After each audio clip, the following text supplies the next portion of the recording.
hurry. Who's going to believe a talking head? Get a job in a sideshow. You want burgers, hot dogs, some chicken, and ribs? Yeah! Yeah! Yeah!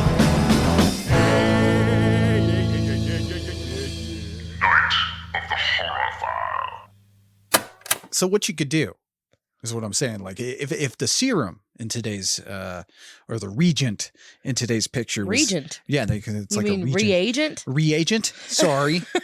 A regent is. I was like, what's a I've been regent? playing too many role playing games lately.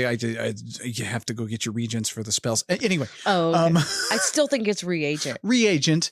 If the reagent today's was a real thing, like I really think this could replace Viagra because technically you just inject it into your dong and bam.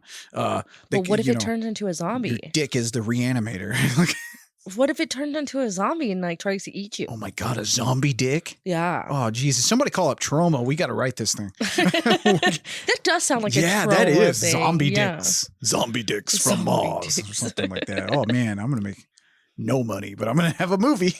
I'm gonna make no money. Anyway, Anyway. welcome to Night of the Horrorphile, a horror movie and genre film podcast where I take a horror movie and genre film and show it to my beautiful wife, Brittany, who then gives us her input.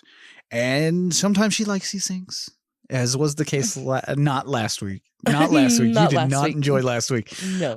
Which is weird because, we talked about that being a slasher movie. It was the most boring slasher movie Yeah. I've ever seen. But usually you love slashers, so that was a big surprise. And I'm curious, and we'll get there. I'm curious because today's movie is kind of a zombie movie, really. And I like zombie yeah, movies. only reanimated. Ooh, Ooh. yeah.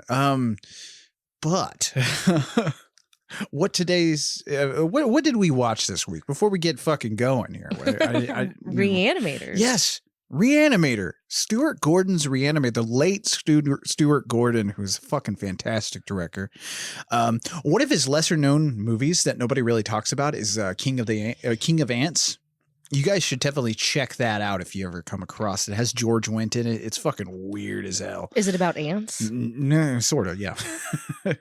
I don't want to give it away to our. Are they our zombie listeners. ants? Hey, I'll tell you after the show. Oh, damn it. But anyway, no, this is Re-Animator, which is obviously like one of the things that Stuart Gordon, it is his biggest movie. Whenever somebody says Stuart Gordon, your brain immediately goes to Re-Animator. Does it really? Yes. Yours does. Mine does. Maybe not yours. But I believe this is the first time we've covered him on our show, actually. So, a round of applause, everybody. But I don't know. You just add a clap track in? Yeah, a clap trap. Is that what it's called? A clap trap? I think it's... No, not clap trap. I think it's canned claps or something, canned audience or something. I can't remember. Yeah. It is a term to it. But this also marks our first taste of like cosmic horror or something like that, along the lines. But more importantly, it's our first taste of a film that's based around the works of H.P. Lovecraft. Yeah. Unless you count like the little like influences here and there that directors had taken, like The Thing was kind of influenced by H.P. Lovecraft. But when you really get down to it, H.P. Lovecraft influenced a shit ton of horror.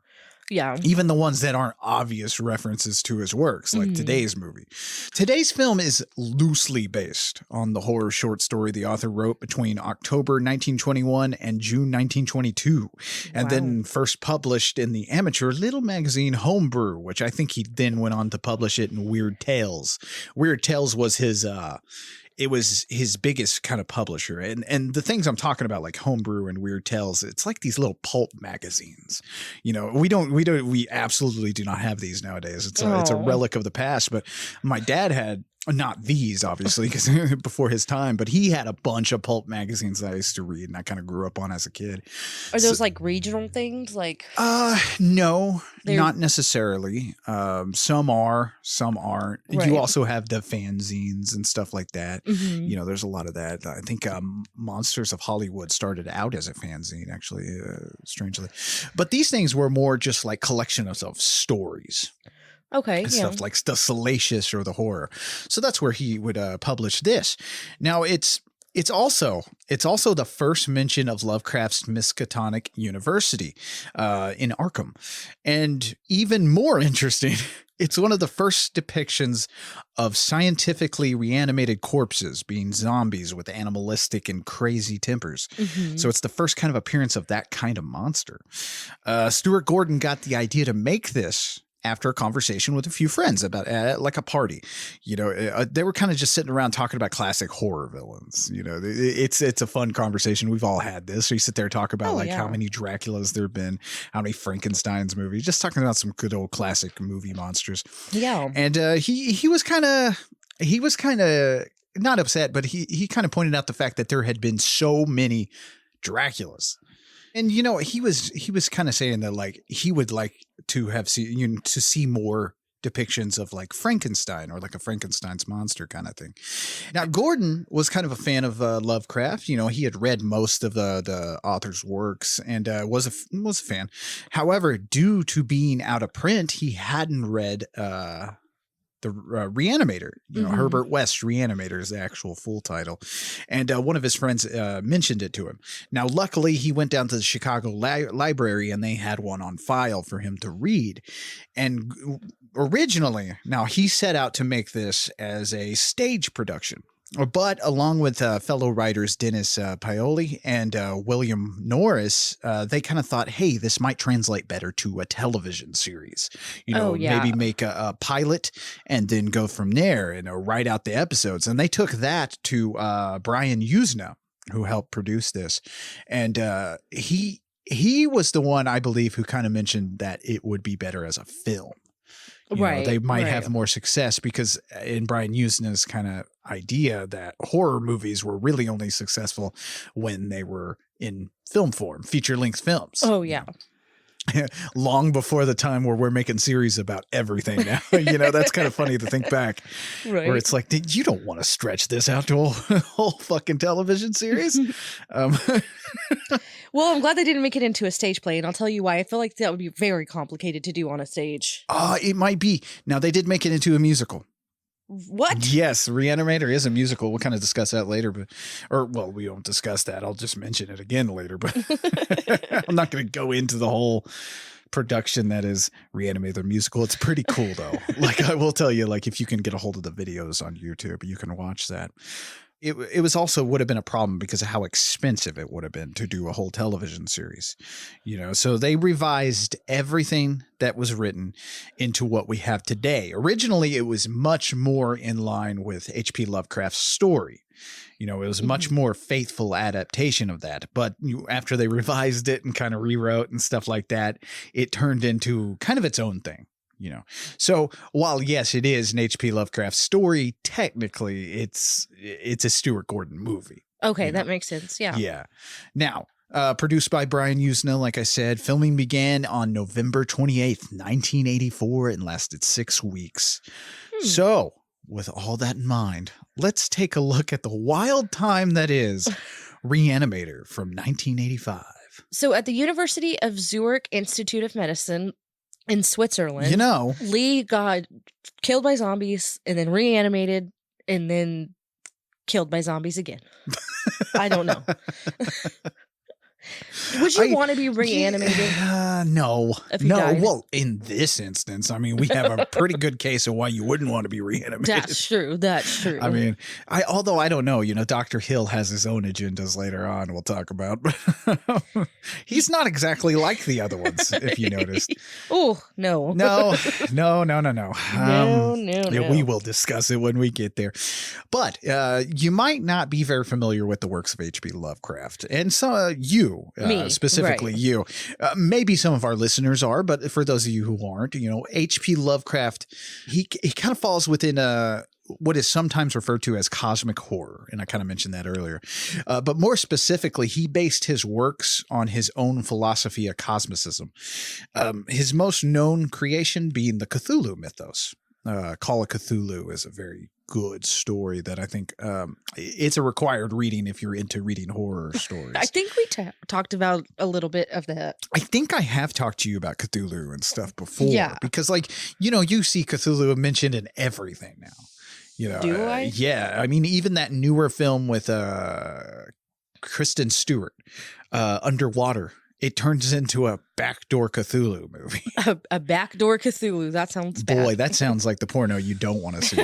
Backdoor Cthulhu. Ugh. Especially with Kristen Stewart. I know, right? This is a fucking Cthulhu with a pizza box. That's going to be $8.95, ma'am. There's got to be another way I can pay for this, right, Cthulhu?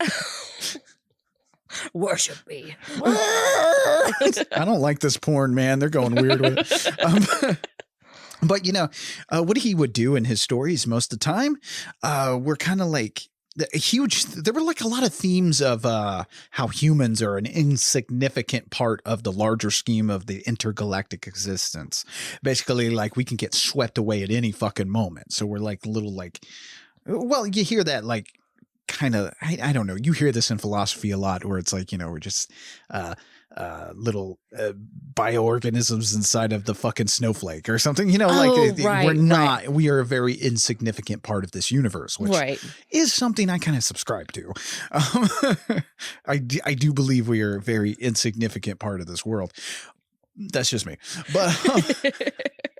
But you know, he would also create like the fear of the cosmic void and the horrors that might lurk in there, gods we can't comprehend, and of course the occult associated with that. Now, during his lifetime, he was pretty much unknown and didn't make much off of his works. I don't even think he did not make very much money off of that. In fact, I think he only wrote the story we're talking about today, or we're kind of talking about, Re-Animator. He kind of only wrote that because it was $5 a little snippet, because he didn't like this story very much. This is according to his letters. Now, we're talking about a guy who was dead centuries before I think they even discovered these letters. But basically, he kind of mentioned how he didn't really care for this story, and he had wrote it as a parody of Frankenstein, Mary Shelley's Frankenstein. I was wondering if it was like based on that or loosely he said he wrote it as a parody of that. It's not much known, but when you do read that original story, it is definitely like, because it has a sense of humor just like this movie has a sense of humor. Right. And now the thing about that is like he would have to write these for these little magazines, these pulp books. He would have to write these things in short forms, like almost like a serial. Like, if you know what I'm talking about, like a movie. I'm trying to describe print to people who might not know what, you know, remember that time. But like basically like short form stories that are real tiny. Maybe you get a paragraph one week about something, and then the next time you get the other paragraph, and it would just go on from there. Okay. So kind of like a comic strip. Yes, in word form. Right. There you go. Right. Yeah. I'm sorry. This is more, you know, some of you older people who are listening to us are probably like, what the fuck are you rambling on about? No, I get it. I understand. I'm more talking to our younger listeners, because the other day I realized there is a large group of 18-year-olds who listen to this show. Oh my God. Yeah, we got a lot of kids listening to this show, which is very disturbing. We're not kids, we're 18. Yeah, I can hear them now. Oh, yeah. Well, you don't now, motherfucker. You old piece of shit. But so like he did that for like $5 a pop, you know, so that was this was just money for him. He wasn't big back in the day, and no author really was. Like Edgar Allan Poe died penniless.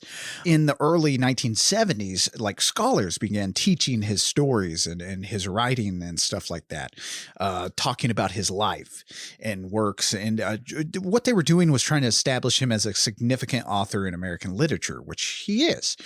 Just like Edgar Allan Poe, I think H.P. Lovecraft is very, very important to what we have today. Right. You know, horror owes a big gratitude to him, even though he was probably the biggest racist you could ever know. Really? Yeah. Well, I guess it kind of makes sense for the time. Yeah. It's just safe to assume everybody from that time is a giant piece of shit. Exactly. Like, it's just easy to do that and go on with your life. For that time, was he really that big of a piece of shit? Like, I guess if you're white, probably not. Like, I see what you mean. Again, you know, it's just safe to assume everybody from that time period was a giant pile of shit. You know, don't get so bent out of shape about H.P. Lovecraft, who's been dead for God, Jesus, a bazillion years. A bazillion years by now.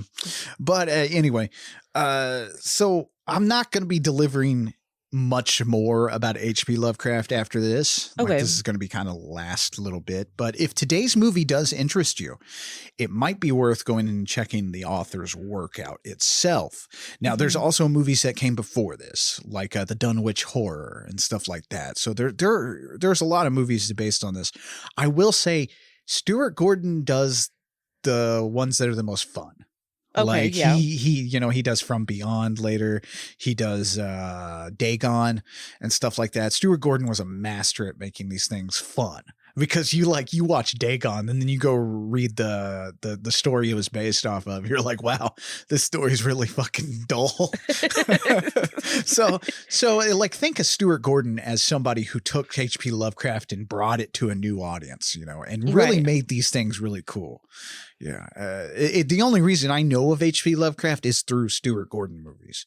Oh, and nice. And you know, you watch those and then you go on, you read the books and the stories, and you really absorb the author's other works and stuff. And it's really cool. Like, a lot of tentacles. He was very, very into tentacles. In What fact, were these tentacles doing? not penetrating. Oh, but damn. I don't think so. Actually, I think there was one where that girl has to get raped. Anyway. Has to? To bring about the Dark Lord. Oh, okay. She's got to birth the Dark Lord? She's got to birth it. But, you know, I don't even think Stuart Gordon could help himself, because at the end of this movie, there's a tentacle. No, I'm thinking about it. Yes, you're right. Yeah, there's a fucking tentacle. Right. But anyway, you know, I'm sorry if that was a little dull to begin our episode with. I apologize. I just really wanted to talk some H.P. Lovecraft. That's okay. And, you know, for some of you younger listeners, why are you listening to us?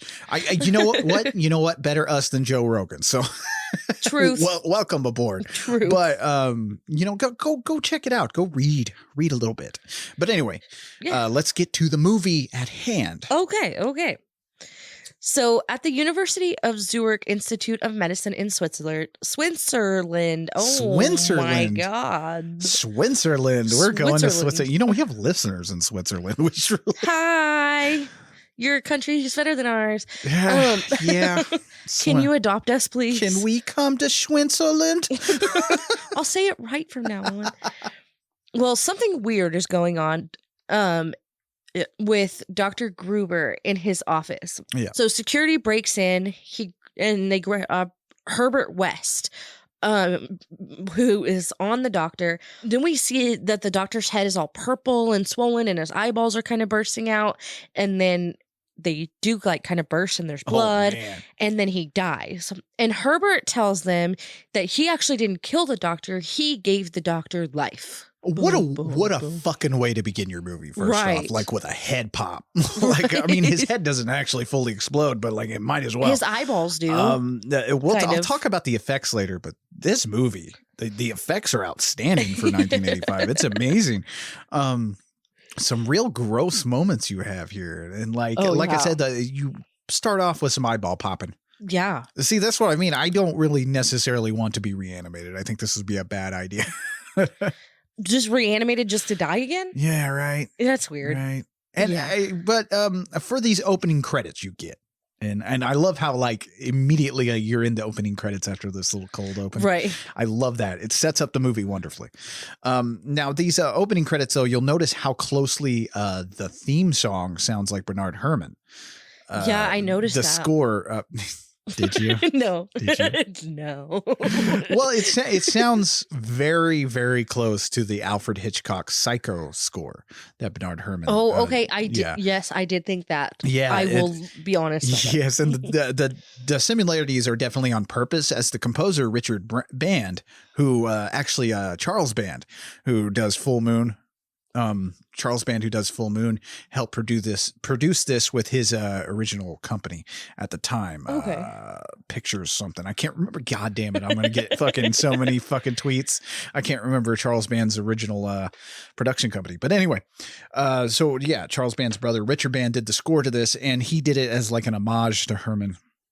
And he ended up spending like $1,500 of his own money to finish this score up when it went over schedule. Like, so recorded it with a Italian Philharmonic, I think. Oh. Now, also the opening credits themselves, you know, these pictures and stuff coming at you and stuff. It's definitely going for a Hitchcock's Vertigo, which Saul Bass did those credits in 1958. And this brings up a good question. When is it an homage and when is it a ripoff? You know, when are we straight up fucking copying? I have no idea. Isn't that funny? It feels like when someone doesn't want to get sued, well then it's an homage.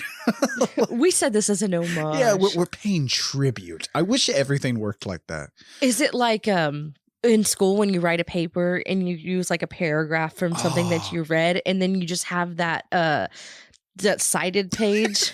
Yes. They just have to have a cite like a cite at the end of the movie. Yeah, yeah. It's like, you know, and based upon. It's an homage to. Like, right.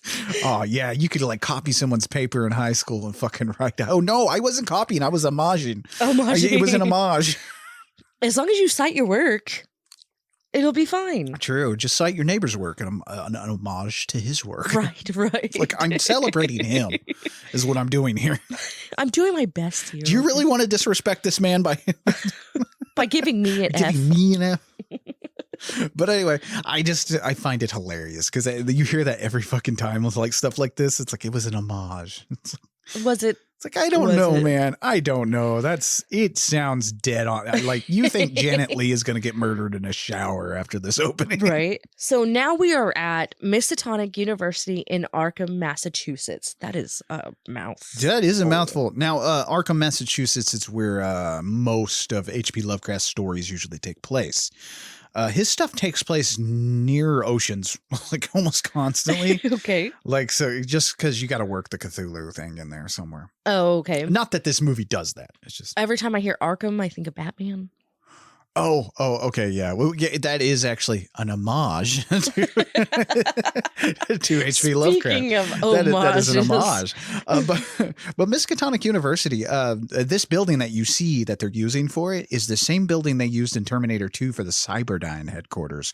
So, you know, look around. There might be a robot. Actually, there wouldn't be robots in this building for another like few years because I think that was 91 when Terminator 2 came out. Why do I keep getting... When I think of Re-Animator, I think of a robot. Well, that's why I mentioned this because you had said, because I had mentioned to Brittany, and usually like she has no idea what these movies are until she pops them in. Right. And so I had mentioned to her, I was like, we're doing Re-Animator for the last movie of the month. And you were like, oh man, are we doing robots? I was like, I don't want to do a robot. You're like, movie. I don't want to do a fucking robot movie. I was like, this is the furthest thing from robots you could possibly get. Don't worry. And you know what's funny is I like got halfway through this movie and I was like, I've seen this. But it took me about halfway through. You have seen it because I think you watched it when Joe Bob Briggs showed it on the last drive-in. I think so. Yeah. I didn't watch all of it. I probably fell asleep. But again, if you want a better coverage of this movie, go watch that show. Dr. Dan Kane is trying to revive a person for a long time before the nurses make him quit. He has no quit in him. Yeah, he is going at this lady. That looks like it hurts, like for real. Like he's like really pushing. It does hurt. But this lady here was apparently don't take this with a grain of salt, but everywhere I read and heard, they called her a dildo enthusiast. I don't know what that means. Okay. But apparently this lady would go around hiding dildos around the like dead bodies. Okay. I feel like would that be funny? Like I feel like that's funny, sure. Right. But I mean, well, okay, that would be funny. Yeah. Like if you will you pull the blanket off one of these fake dead bodies, there's just fucking dildo rocking back and forth. That is pretty funny, man. That would be If funny. I make a movie, I gotta have a dildo lady on set. A dildo lady. I'll be your dildo lady. There you go, just slapping dildos on things. I do like to draw penises on things. But this, what the fuck is a dildo enthusiast? What does that mean? Like, are you like so into dildos that you like collect them? Do people collect dildos? I think so. Like one of every dildo. Can you imagine a room like we have here in the studio, a room, but instead of horror memorabilia and stuff, it's just dildo memorabilia. Dildos upon dildos. Like what? Well, I mean, we're kind of at the start of our dildo emporium. Our drawer's getting very full. We are sorry, young kids. Mom and Dad are going to talk about sex now. You might want to leave the room. But yes, we are amassing a collection of dildos for some reason. I don't know. Like the amount of dicks have been multiplying in this room. So Dr. Kane takes the body down to the morgue, and while he's down there, he runs into the dean, and he is with Herbert West, the guy from the beginning. The old crusty dean. The crusty dean. I don't know. I don't even know his name. I just keep calling him the dean through this whole thing. He turns out to be his girlfriend's father. Yeah. But he's with Herbert, and he's showing Herbert around. And Herbert really is an ass, acting like he knows more than anybody. Because he studied under Hans Gruber. Yeah, right. Dr. Hans Gruber, which, by the way, I'll talk about that name here in a minute, because I'm sure a lot of you listening are kind of like, wait, what? Hans Gruber? I've heard of him. Yeah, yes. Yeah. We'll talk about it in a minute. Why'd you say it like that? You have. You have, because you're not going to guess where I'm about to take this. But anyway, so Bruce Abbott plays the sexy Dan Kane. Too close to Dean Kane, I'll let you know that. So like sometimes while I'm watching this movie, I keep thinking about that shitty actor, Dean Kane. Anyway, I don't know who that is. Don't worry about it. No, it's not worth fucking mentioning. But Bruce has played characters like this a lot, kind of portraying the duality of human nature. Because, that brings me to another thing, since we've just met Herbert West and Dan. What I love about these characters here, these two characters, is that they're not good or bad. Mm-hmm. Like they skirt this gray area, kind of like, very much like Victor Frankenstein, from the novel. Right. Their main issue is they get too obsessed with furthering their own obsessions, which becomes their undoing. I don't feel like Dan did that in this movie. Well, I mean, Dan's not a fucking squeaky clean individual here, though. I agree. Because he goes along. We'll get to it, but I really think he gets obsessed with it as well. But I think Dan is a follower. I don't think he could come up with anything on his own. Well, that's true. Because Dan kind of becomes like Herbert West's Igor through this movie, if you kind of watch it a little bit. If you look at it a certain way, it's almost like if you were to make Igor less of like a fucking disheveled weirdo. Right. Okay, and you called him sexy. Yeah, Bruce Abbott's a sexy man. I don't know. 1985? Man. He's got that hair. He's looking good. He's got that smoldering eyes and stuff like that. It's looking good. I think Bruce Abbott's a sexy. You don't think Bruce Abbott's sexy? No, not really. You know who else I think is attractive that you're going to be like, what the fuck's wrong with you? Yeah. Herbert West. Ew, no. He's got a swagger. He's got this swagger to him. I want to kick him in the teeth. I don't know. There's something about him. I think it's just Jeffrey Combs. I don't think so. Is a very attractive man. I do not think so. He's just a little guy. He's got little guy syndrome. And not the wonderful actor Jeffrey Combs. Brittany's more talking about Herbert West. Right, Herbert West. Yes, not the actor. He's a very fine gentleman. I mean, I haven't met him, but no, well, neither have I. But just in case one of these awesome people are listening, I don't want to fucking. Oh yeah, I'm talking about this movie. I don't want to get a fuck you from Jeffrey Combs in the morning. That would kind of suck. Oh, that would be bad. I'd be so sad. This fucking podcast will go dark for a month if Jeffrey Combs wrote me a dirty letter. You would never let that happen. No, I can't take off for 5 minutes and you just. I'd just be like, we'll make it up to you, Jeffrey. We'll make it up for you, Mr. Combs. Hang on. We'll do every one of your movies now. Now it's the Combs podcast. It's the Night of the Combs. Night of the Jeffreys. I'm sorry, Mr. Combs. Oh my gosh, that's so funny. No, I don't have a problem with him. I just don't like this character, okay? I understand.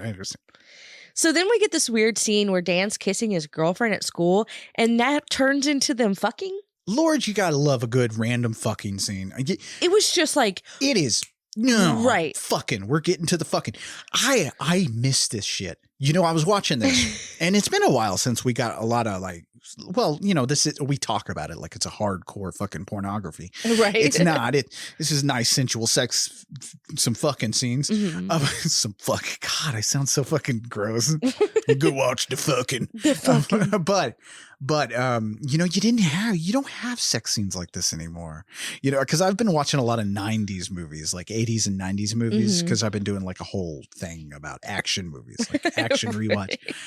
And there literally were just sex scenes just sprung upon you. Man, it'd be like, nah, nothing, fucking. Right. Nothing, action, nothing, fucking.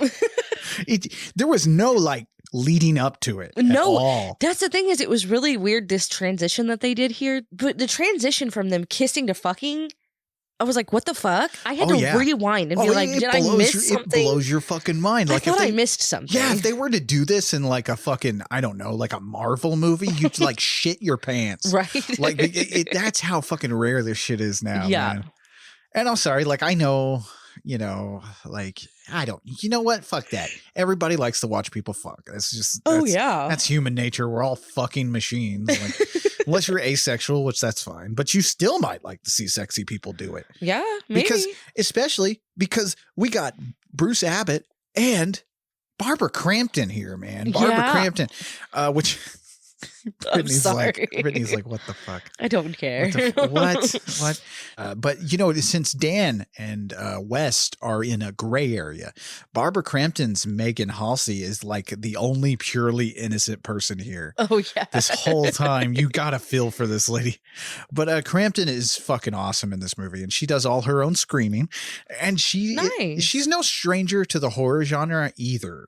She's pretty much a horror queen up there with everybody. Really? Yeah, definitely. We haven't covered a lot of her movies. But she's been in more?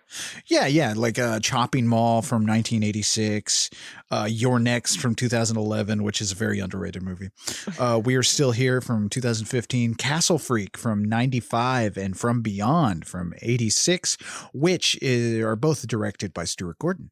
Okay. And also the newest one she did was Jacob's Wife from 2021, which is an amazing movie that you guys really check out. If you love vampire tales and stuff like that, good movie. It's a very good movie. This isn't like, oh wait, no, you said vampire. Never mind. I heard Jacob and vampire, and I went to Twilight, and then I was like, wait, Jacob wasn't a vampire. Yeah, never mind. No. I was like, what? No, none of that. Thank God. I wouldn't even mention it here. I would hope not. Because you're talking about a spin-off from Twilight that may have been made. Oh my God, could you imagine if they started doing that? I'm surprised they haven't. You know what's going to happen, because they did that to Star Wars. Somebody came back and were like, hey, let's dust this Star Wars off. Eventually, 20 years from now, someone's like, let's dust this Twilight off. We'll expand the Twilight universe. Please don't. And that's the day I'm going to put a bullet in my head. Yep. That's the end of all creativity. Right. When they redust off Twilight. We can leave those movies in the dust, right? Yes, we can. We can let those die. Like, we're done with those. I would hope so. Oh God! Join our Patreon to hear my commentary in which I was drunk and furious. I was so fucking pissed off watching Twilight. We almost, because I was like, we'll do all these at the beginning of that of little syncable commentary. Like I was like, we'll do all these. This will be fun. And by the end of it, I was like, we can't do this again. I'm not watching another one of these. No, it's not a movie. But anyway, so no, but. Crampton's fucking amazing. She's also a really nice person. Like on Twitter, she'll interact with you and stuff. She's a wonderful human being. That's cool. Megan's going to leave, and we learn that she's the dean's daughter. Yes, and that she can't marry Dan and live with him until after he graduates. But until then, they have to deal with her old-fashioned dad. Because he's like, you can't live with somebody until they're married. Oh, good Lord. And they can't get married until he graduates medical school, blah, blah, blah, blah, blah. Dear God, man. I'm glad my parents were like that. Right. Yeah, you want to get married to a dog and move into like the suburb? Like, I don't know, go for it. You do you. You just get out of the house.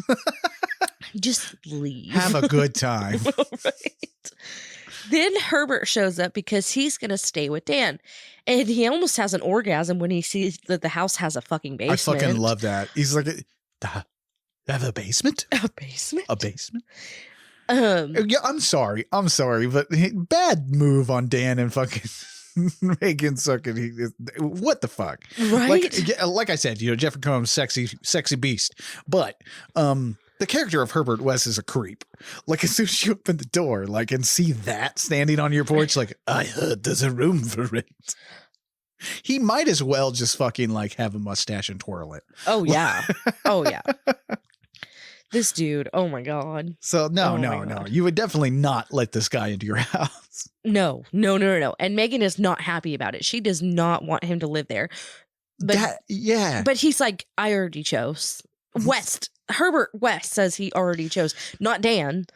Yeah, what the fuck? What the hell is up with that? And the balls on this guy. I wish I could do that. Like, just be like, go rent a room or something. Be like, no, I choose this. Yeah, you don't have a choice in this. I'm living in your house now. So when's my rent due? Like, what the fuck? And he just hands him the money. Like, what? Well, at that point, I'd let anybody stay in our house, but no. You just come home as just a random dude. No, thank you. Hey, I got this guy. He says he's a doctor. You just That's cool. I'm not living here anymore. You can live with him. By the way, we can't go to the shed anymore. He said, and then he gave me money, so we can't go out to that shed. I don't know what's going on, but a man deserves his privacy. Lots of screams and howls going on, but we're just gonna ignore. I'm just gonna let him be. What happened to our dog? The more important question is: did we need a dog? Really? Did we need it? Did we really need a dog? He digs up our dead dog and our dead cat. I would like you to get another dog, please.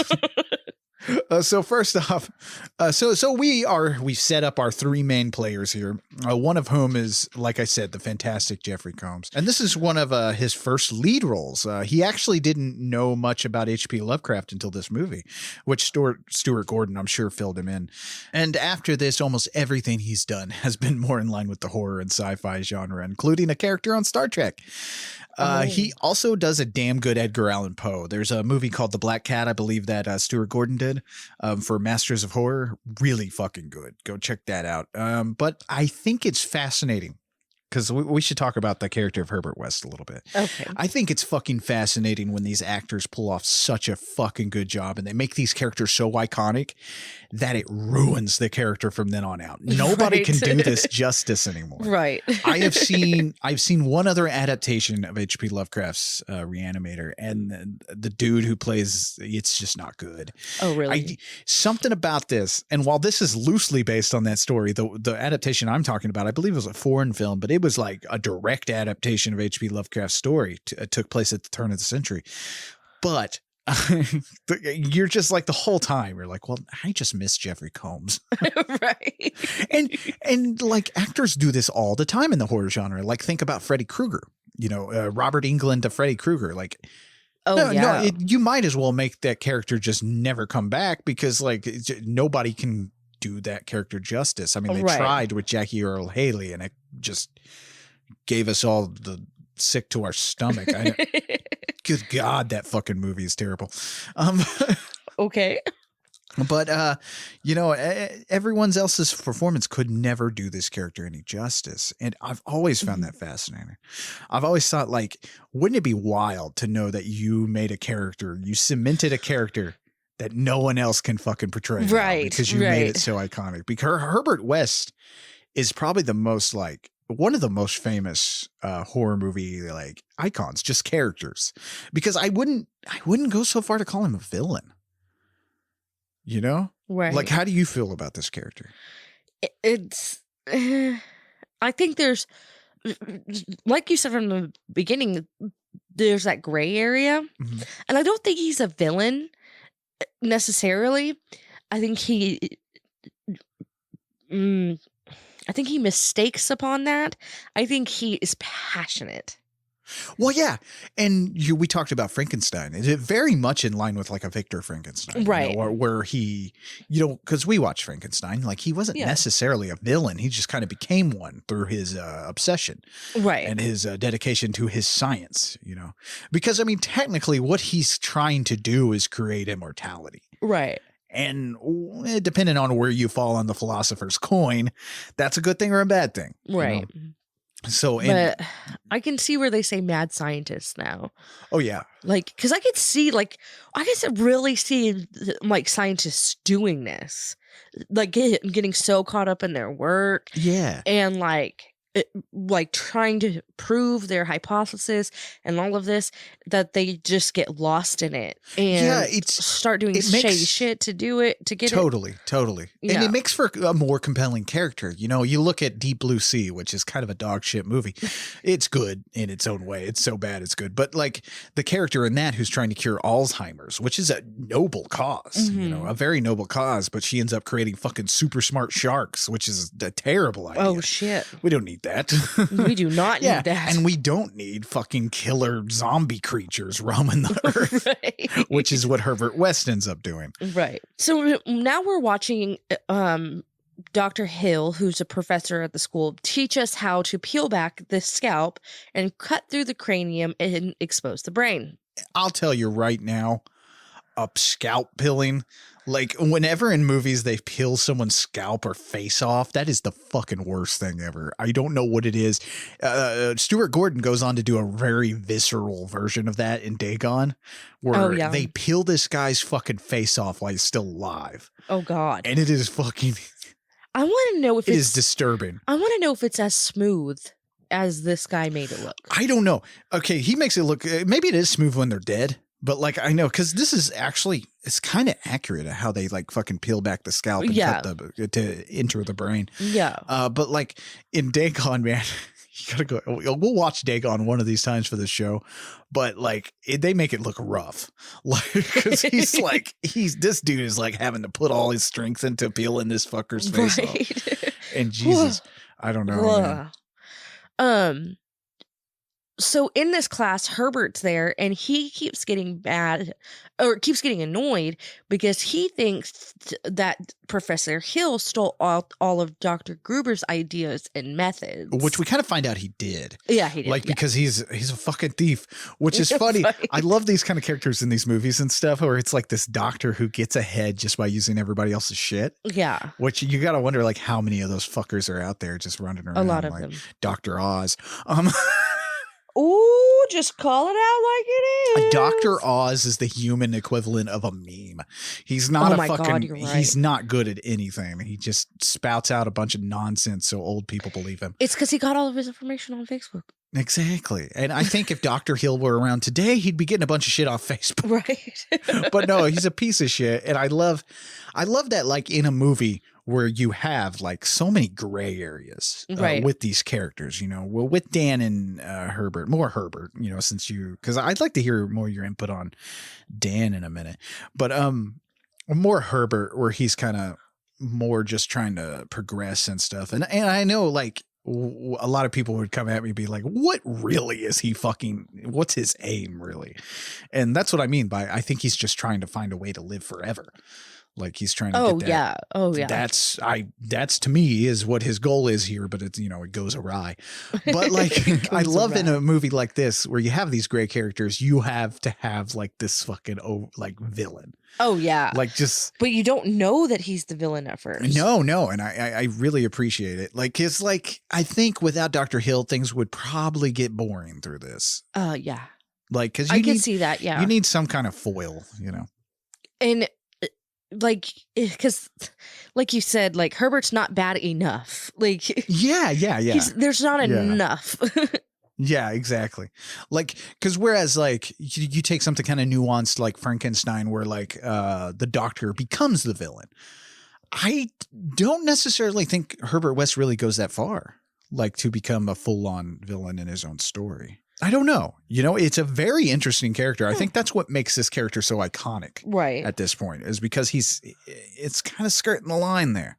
Which I like. Yeah. I like that because he could go either way. Yeah. Cause I mean, yeah, a lot of what he does is very selfish and very, very like kind of deadpan and stuff like that when it comes to his work. Right. But I don't think it's malicious. I don't think so either. Right. You know, because like, well, I don't know. See, it skirts that line. Exactly. Because did he kill Gruber?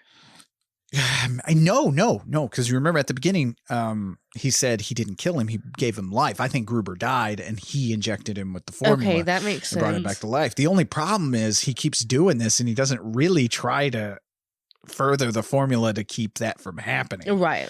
I mean, he kind of does. He does keep people's eyeballs from popping out of their face. I suppose that's a progression. But he killed the cat. Oh, yeah, we'll get to the cat. Okay. We'll get to the cat. But by the way, so speaking of Gruber, you mentioned the name Gruber.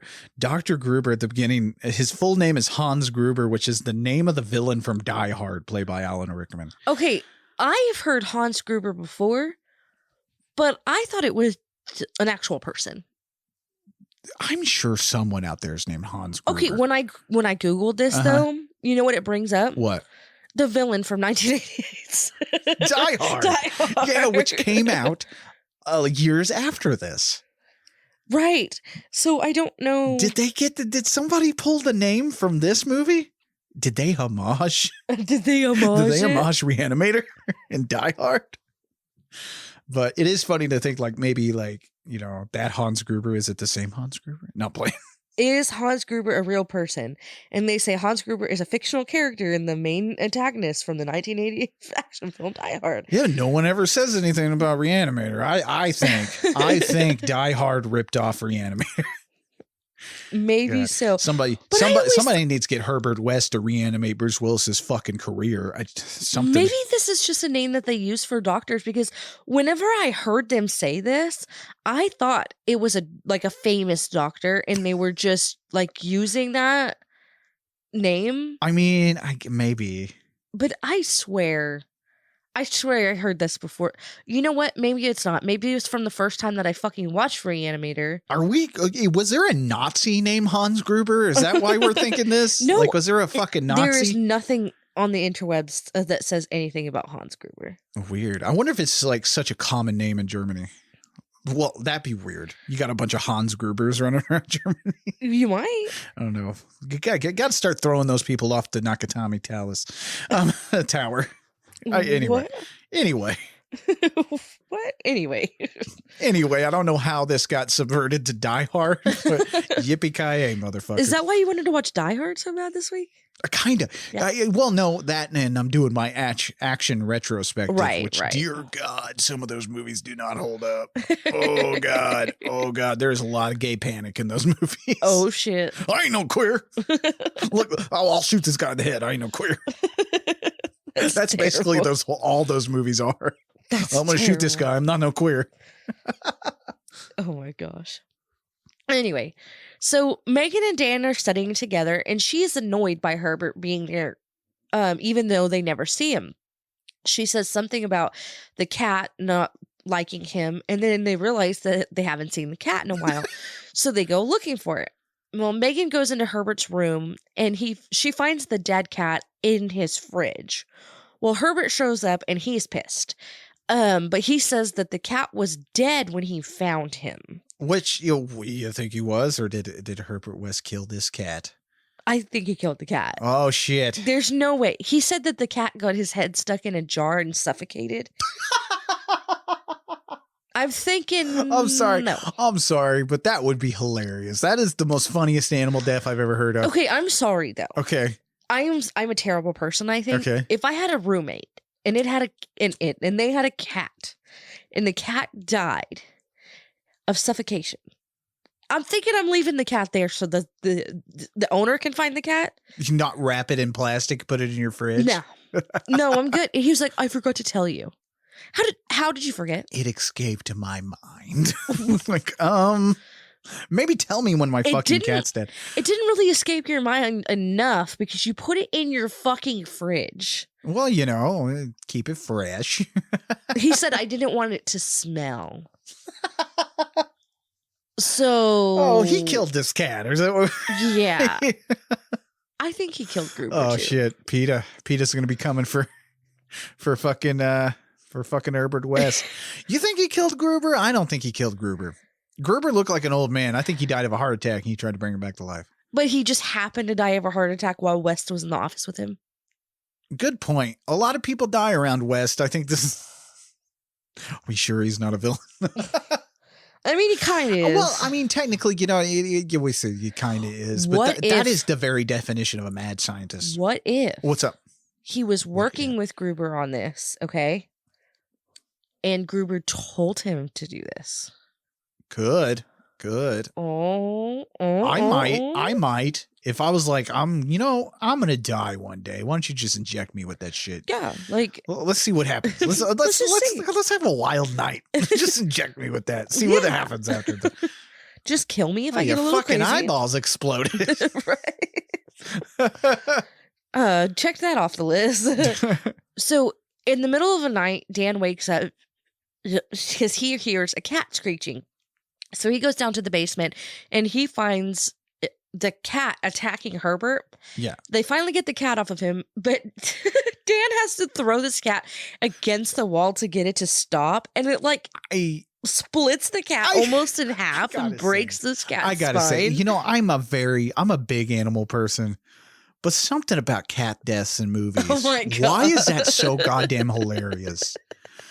I think it's because it has to be so dramatic. It's always dramatic and over the top. You look at like fucking the Boondock Saints where he slams his fist down and the gun goes off and blows that cat up.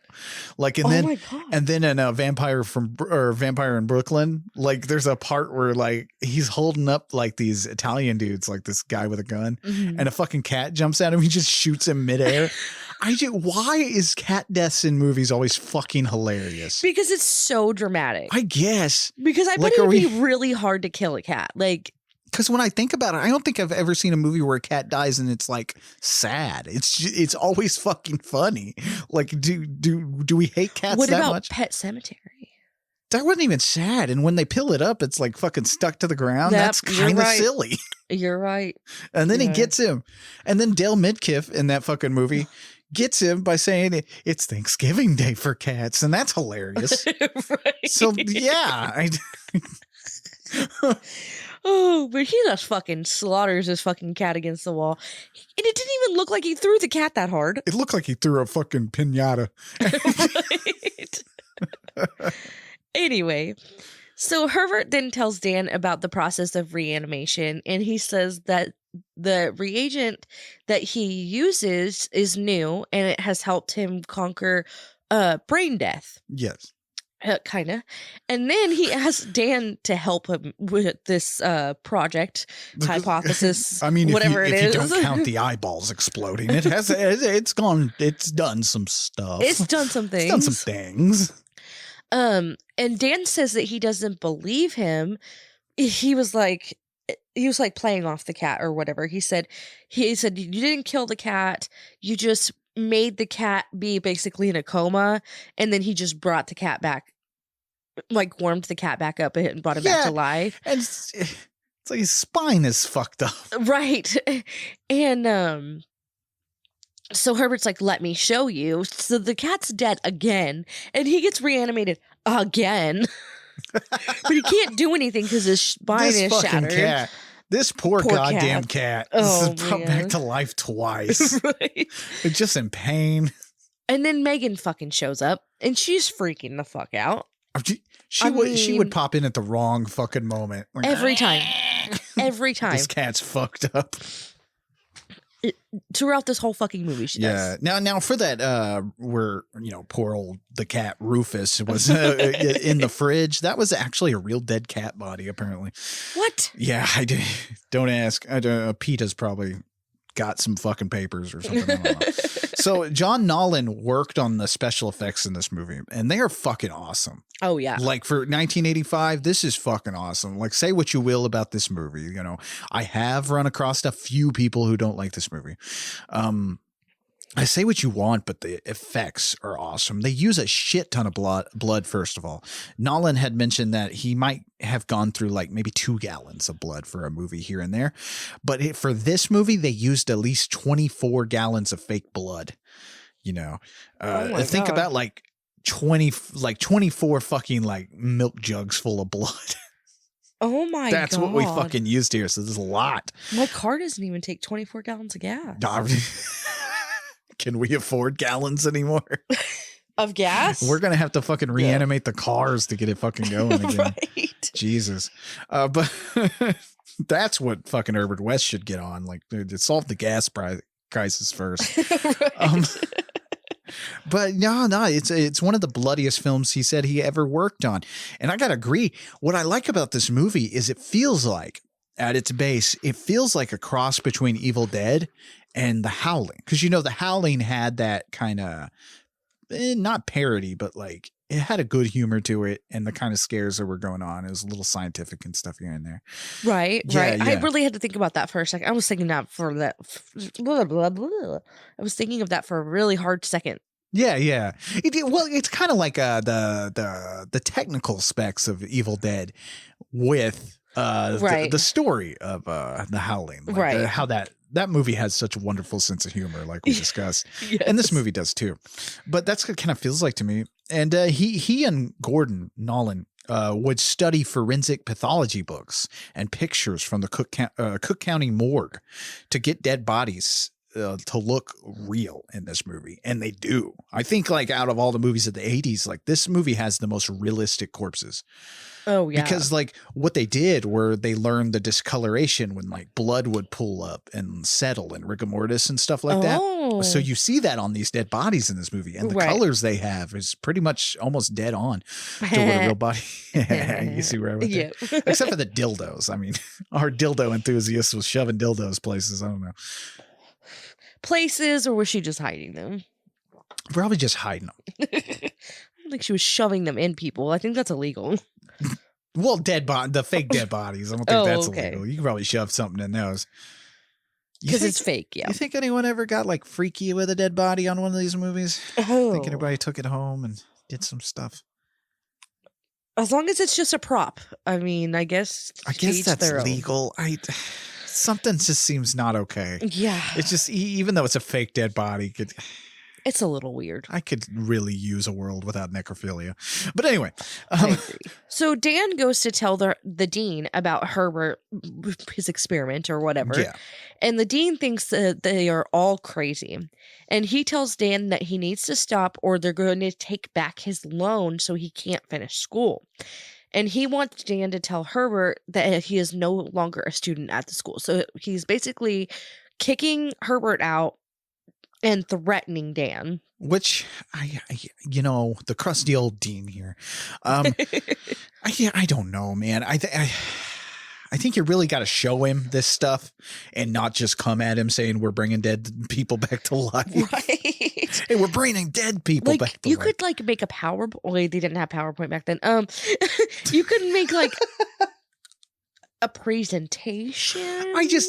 You gotta put a bullet in these two dudes' heads because we cannot be bringing the dead back to life. No. It is 1985. We should know better. Like you gotta stop bringing the dead back to life. Oh yeah. I think that's what scares me the most is because when you hear about these like doctors and stuff saying, we could possibly regenerate the human brain and bring it back to life. I'm like, no, we don't need to be fucking doing that. That's how you get zombies. I don't want to live in a zombie apocalypse. I don't know about you guys. I'm fat. I'm not going to be able to survive. I'm going to be the first to go. I'm going to get eaten like a fucking buffet. It's going to look like goddamn Golden Corral out there. It's going to be terrible. We've talked about this before, but if the kids turn into zombies, do you kill them? Yes. Okay. Just right off the bat, yes. Okay. I'm sorry. It's a zombie. That's no longer my kid. Right. I know I'm going to hurt some feelings, but you got to put a bullet in there. It's over. It's over. We have no kids. They're zombies. I think I would put a bullet in my own head before that. Oh. And I'm not going to be one of these assholes who gets bitten and then hides it from the group, and then turns at the end. No, I'm going to be like, hey, y'all, I got bit. Blam. Right. Jesus. Or just don't even say anything. Just fucking shoot yourself. He wasn't even bit. He just cut himself on something. Weird. Well, he's dead now, so. Almost like he just really didn't want to do this. Talk about a time in a movie where I'd murder myself. When the dead are coming back to life, that's it. It's like automatic suicide. Fuck it. You know what? If I woke up in the hospital like what's his name did on The Walking Dead, I'd throw myself down a fucking stair. No, I would just find some drugs inject some fucking drugs in me and just fucking go to sleep. It's like just the power went out at the hospital. You woke up, thought it was a zombie apocalypse, and just killed yourself. Fuck. For no reason. Oh my God, they just murdered themselves. I mean, I'd have to see the zombies. No, but I don't even want to see the zombies. I just like the first hint is zombie apocalypse. I'm gone. just dead. Like you guys out there listening, you're going to hear about my death because I mistook something for the zombie apocalypse. Fuck. He heard someone shuffling in the driveway and just shot himself in the mouth. It was like a cat. and he had something tattooed on his chest that nobody knew, and it just said, "Do not reanimate me." I don't Do not reanimate. Oh no reagent, please. You're gonna make me pee my pants. Oh my god. It's true, you know. I'm eating the bullet, you guys. I'm not cut out to survive zombie apocalypse. Not 1 second of the zombie apocalypse. I mean, I'd kill myself. You know, I've been considering, you know, if things go the Mad Max route, I'd just off myself then. And that's just fucking. I don't want to suit up and go to the desert in a dune buggy and try to get gasoline. That doesn't sound good. Why couldn't you just stay in your house? I'm not going to be able. They're going to come get me. I never saw that movie. I don't know. Oh, okay. Well, I don't know how this works. And somehow we got off track and went to Mad Max world. Anyway. The many ways Leigh would kill himself to avoid movies. Oh my goodness. I think if a terrorist popped up and like took over my the building I was in, I'd probably kill myself. Like, fuck it, y'all. I'm done. You're at the bank and someone's robbing the bank. You just fucking shoot yourself. All right, everybody get down on the blam. Oh my God. What the? Did that guy just shoot himself? Holy shit. Okay, hang on. Heist is over for a second. That guy just blew his fucking brains. Where did he get the gun? Did he just have that gun with him? It's like the Terrifier. Oh my God. You just Art the Clown. Just bam. Bam. Didn't try to save anyone. Just shot myself in the head. Oh my God. Woo. No. Oh, man. Anyway. All right, moving on. So Dan sneaks Herbert into the morgue to perform reanimation on a body. Oh. But they have to have the right one because the person can't have been dead for very long. Yeah. Well, they finally find one, and they inject him, but nothing's happening fast enough for them. Yeah. So Herbert gives him another shot, which we know by edible logic. You gotta wait at least 45 minutes. Right. You can't just be popping another one. Right. You gotta give it some time. You gotta let it do its work, okay? And by the way, this reagent is neon green. Oh, it's like glow in the dark green. Yeah, this shit looks amazing. Oh yeah. It's like Mountain Dew. Sorry. Sorry. Brittany's thinking about Mountain Dew or something. Do the do. Right. It's just some dude injecting it into his veins. Kyle. Do the do. So finally, this person comes back to life, but he's super strong and violent. Like, super strong and maybe if you're going to bring a dead body back to life, maybe not resurrect like what looks like a former wrestler. Like, right? Let's not do that. Like, why not just little old Edna or something? Yeah. Just find an old lady or something. I don't know, but like, let's avoid the giant, big, beefy dudes. That's not what I'm going to go for. Because 10-1, this dude, he probably is okay with being dead, and now he's mad. Right? That's not what I want. Probably okay with being dead. I don't know. That's like if you get into the morgue to use your reagent and you get like Chris Benoit or something. Oh shit, that might be too soon to make a Chris Benoit joke. I haven't heard that name in a long time. You haven't heard that name in years since he murdered his family. Did he? He murdered his family, murdered himself. Oh. So I was saying maybe it's a little too soon to be making Chris Benoit jokes. Is it too soon? Too soon. Nobody wants to bring that motherfucker back to life. No, well, that's what I'm saying. And that's kind of what they do here. They bring the biggest motherfucker back to life. And why, when I paused, it paused on his ass. Brittany shot me the picture of what she paused on. And just this dude's big ol' ass. Just out there. Just in the screen, man. And I want to know. This brought up a question to me. All right. Why are people unclothed in the morgue? Well, I think when you die, I think they take your clothes off when you get to the morgue, don't they? But wouldn't they do it before the autopsy? Maybe, or they just do it automatically when you get there, to give your clothes back to your family or something. I don't do that. True, I don't want true. somebody's I'm clothes. not wanting nobody's shit back. You just keep that. No. Burn it or something. But I don't know. Like, I just thought it was like, that's how it was. You're just naked. I guess it's easier. I don't know. Well, you probably get these dead bodies in, you check them in, you take off their clothes, and then you slide them into the crisper, like a new pack of a fucking celery or something. You just get it wrapped and put it in there. We'll have it later. I really think that's how it goes. Like, in the end, we're all just a bunch of leftovers. We get put in the fridge. That's why I want to burn, baby. Me too. Me fucking too. Just burn me. You could just have a bonfire. True. I want to burn me at burn me at the stake. In fact, be fucking disrespectful to my corpse. That's what I'm asking for in the end. I'm still donating you to trauma. Yes, donate me to trauma. As long as they don't reanimate you. Lloyd Kaufman can use my body because Lloyd Kaufman is never going to die. I'm going to invent the reagent to bring him back to life when he dies. But no, yeah. Donating my body to trauma. I'm still wondering the logistics of that. But you guys think I'm joking. You guys think this is a bit, but I think I'm really going to do it.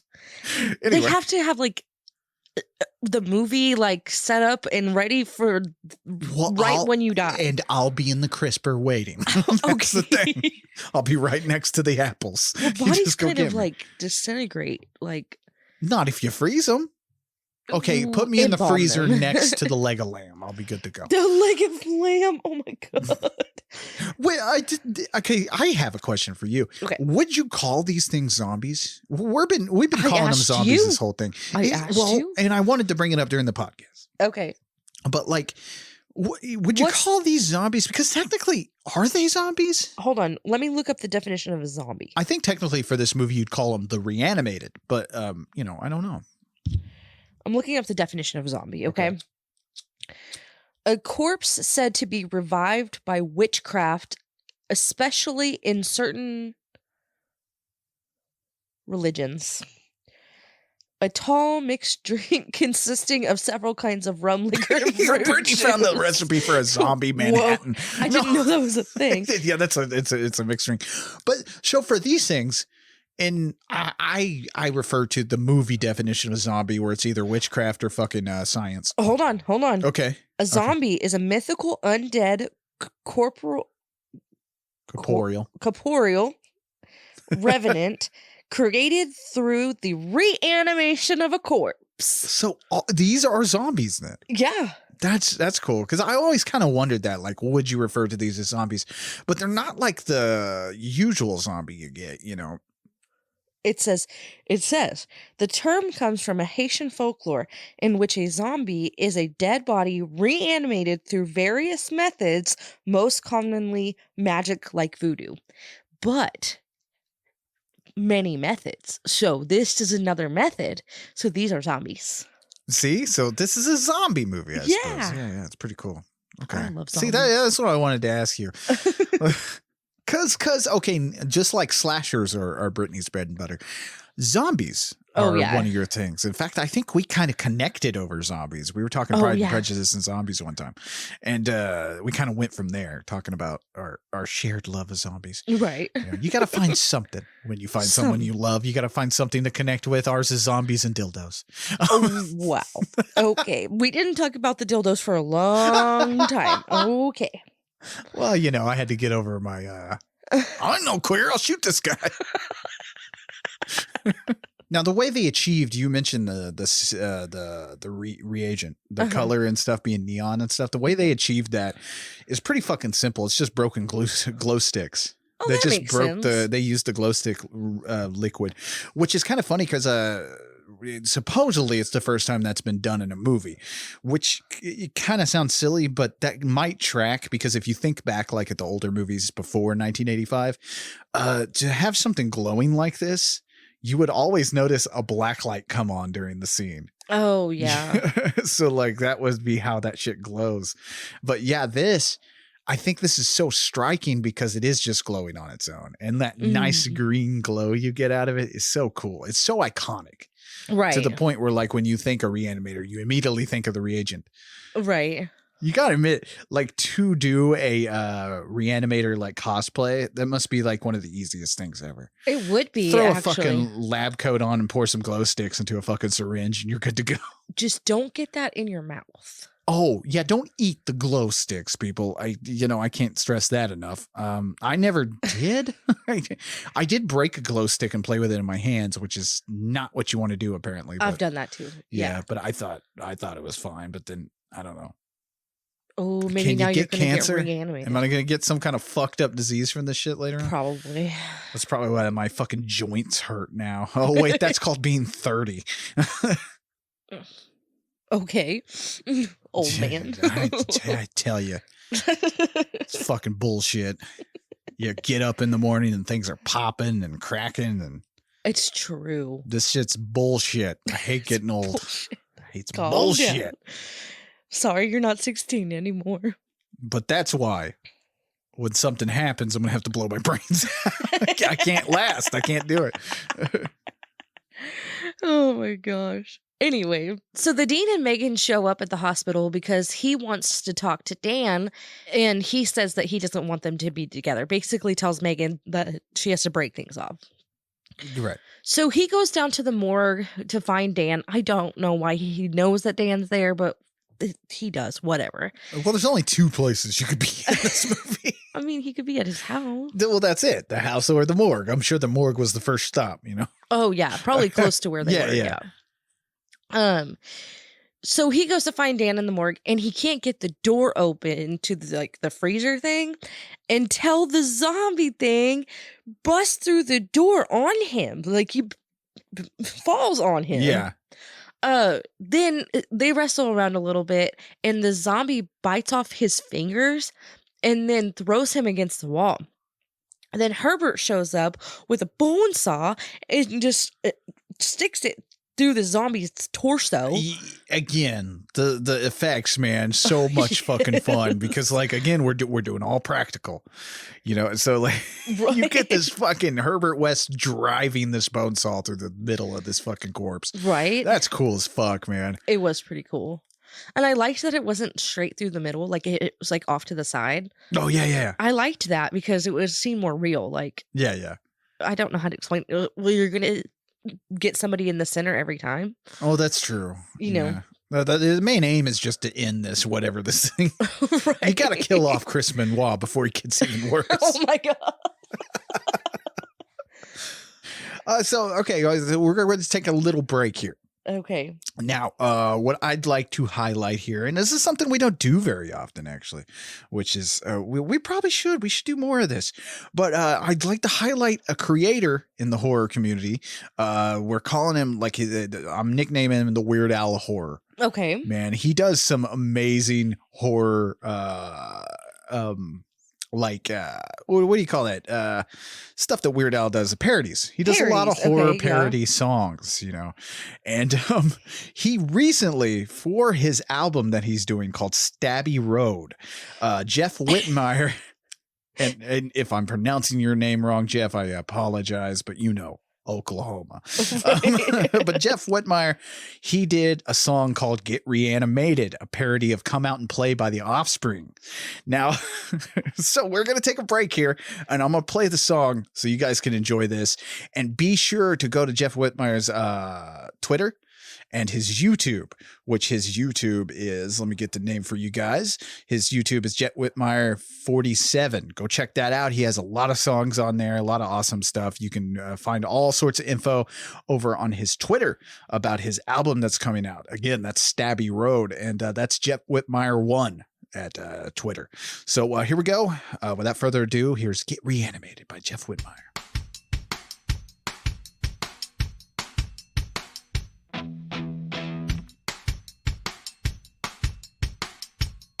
They're gonna get reanimated.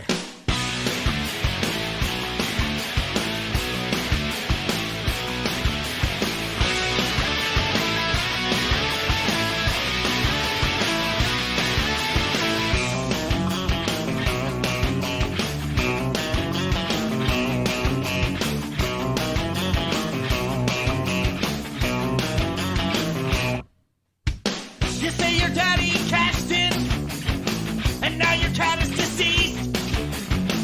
Scrap the funeral, save the money on that tomb. Dr. West has got the lowest of fees. Before you know, you're hearing the owl. Details will come later, but you'll get results now. Your loved one's headed down the waters of Styx, so hurry, bag 'em up, call 'em up, raise 'em up. It's alive. Hey, with just a little shot of green. Check it out, they're gonna get reanimated. Hey, well they ain't resurrected me. Don't hold out, they're gonna get reanimated. He's a modern Frankenstein or a Frankenstein, and now you're running out of time. Hey, so no DJ.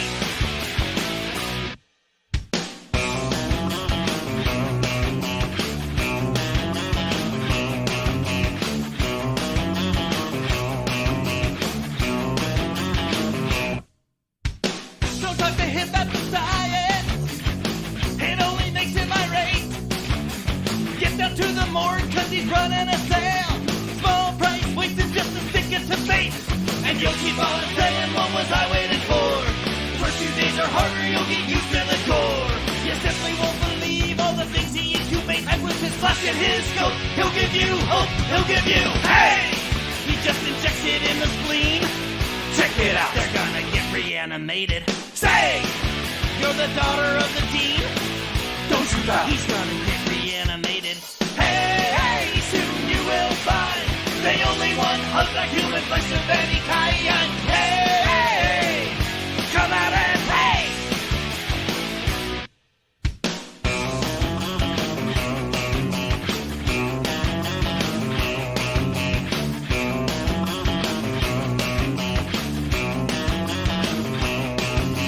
Qualities are gained to just hand them your friend. If you got a cute one, he may throw in some head. There ain't no warranty, but your reviews have been great. And so before you say no, don't you say no, don't you say hey! Get the walker of your dreams. Check it out, they're gonna get reanimated. Hey! Crazy side effects of scenes. Check it out, they're gonna get reanimated. You may be so satisfied. And lonely you'll be, you'll come back looking for a ride. Hey! Now what you say? They're gonna get reanimated. Yeah, right. That is fucking awesome, man. Yeah. I like that. I like that a lot, man. So Jeff Whitmire, he's been a friend of the show for quite some time now. You know, he signed the head at the last Joe Bob Briggs the fucking what was that, a hootenanny? What the fuck was that? I don't remember what it was The called. Gathering of the Mutants, I guess. But no, he's been a friend of the show and a listener for a little while. So I thought, you know, it'd be nice to highlight his work because I really, really like his stuff. Yeah. It is awesome, man. That is awesome. Yeah, Thanks, like I Jeff. said, the Weird Al of horror, and go check it out. I'll post his links in the show notes so you guys can go check out more of his stuff. And like I said, he has a whole album coming. Nice. Stabby Road, which I fucking love that name. That is a good fucking name. It really is. Yeah, he's doing some good work. But okay. Sorry, guys. I know I stopped the word. I had to, though. Oh, yeah. You know, you don't come across like a fucking, when you're doing an episode of the show and you come across somebody made a fucking song like the week of that you're doing this. Oh, really? Yeah. And I was like, I got to put it in. Right. I was like, I got to put that shit in. So if you guys want me to highlight your work and stuff, because I think we're going to try to fit that into the show from here on out. I'd really like to give back to the community because you guys have been so nice to us. So like if you have some work you're working on, you know, drop us a line. Let us know. Give us some links. I'll talk about it on the show. Fuck it. You know, I ain't gonna be advertising MeUndies, so I might as well advertise you guys. Right. I think that's a much better advertisement. You don't even have to pay us. No, and it's fun to play somebody's fucking song. That was fun. I think it's cool. That was fun to sit around and listen to some music. Oh yeah, that's good stuff. Yeah. Well, anyway, let's get back to the movie. Back to the movie. So the guys realize that the dean is dead, so they're going to reanimate him. Then Megan sneaks down to the morgue to find out what's going on, and she walks in when the dean is like choking them. And again, Megan walks in at the most wrong inopportune time. Her dad is fucking choking her boyfriend like, in this Jesus weirdo. Christ. So then the security guard walks in And he's trying to figure out what's going on. The dean's in the corner, like crying. Megan's freaking the fuck out. Paramedics in the back throwing up. And I'm like, so they say that that the dean went mad. So the dean went bad and killed this or hurt this guy or whatever. And the security guard's going to go call the police. Yeah. And then Dan, he like collapses in fucking shock of all of this going on. I mean, we don't need this, Dan. Come on. You gotta have to man up a little bit. I mean, I can't say I wouldn't. It's true. You know, you saw Chris Benoit come back from life, and it's not a fun thing. Then you killed your girlfriend's husband. What? Whoa, that's not what I meant. Whoa, what's happening here? Your girlfriend's dad. Like, I didn't mean to say husband. Well, it's been a night for Dan here. It has been a night. So the professor from the school, Dr. Hill, it ends up taking care of the dean after all of this. Yeah, which they have him in this padded room. Yeah. And if you notice, I don't know if you notice how cheap this padded room is. Apparently they threw it together real quick. Yeah. And so like if you notice, like when they're hitting the walls or something, if anybody touches the walls, this thing is wiggling. Oh, really? Apparently it was prone to collapses and stuff, but I just again, I love seeing how the donuts are made in these kind of movies. Oh, so yeah. like when you see wire work or something like that, I fucking love that. I hate these special editions that take stuff like that out.